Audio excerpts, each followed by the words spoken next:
এই যে এটা হলো আমাদের বাড়ি। আর শোনো, আমার আব্বা কিন্তু খুব রাগের তো মানুষ। আমাদের সম্পর্ক অত সহজে মানি নেবো না।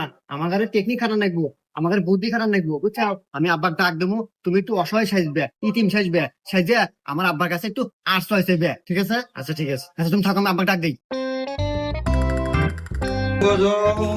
আব্বা, হ্যাঁ ক ওই যে বাইরে তুমি আইছে, অসহায় মনে হইলো। হ্যাঁ কি কর শুধু তো দেখতে হয়। হ্যাঁ মহিলা কি আছে কও। কি আর কমু আঙ্কেল, এই পৃথিবীতে আমার কেউ পাইছে নাই। বাপ মা চাচা চাচি দাদা দাদি কেউ পাইছে নাই, আমার থাকার জায়গাও নাই। আপনার বাড়িতে এলে আমার কাজের বয়স হলেও রেখে দেন। আরে তুমি কি কও, এত সুন্দর একটা মিয়া আর তুমি এরকম মনে তোমার থাকার জায়গা নাই। আরে আমার দেয়া কি মনে হয়, আমার মনে দরদ নাই, আমার মনে খুব দরদ আছে। হ্যাঁ রে, তুমি কে এবার কাজের বুয়া থাকবে আর তুমি থাকবে তোমার বউ আয়া। আইসো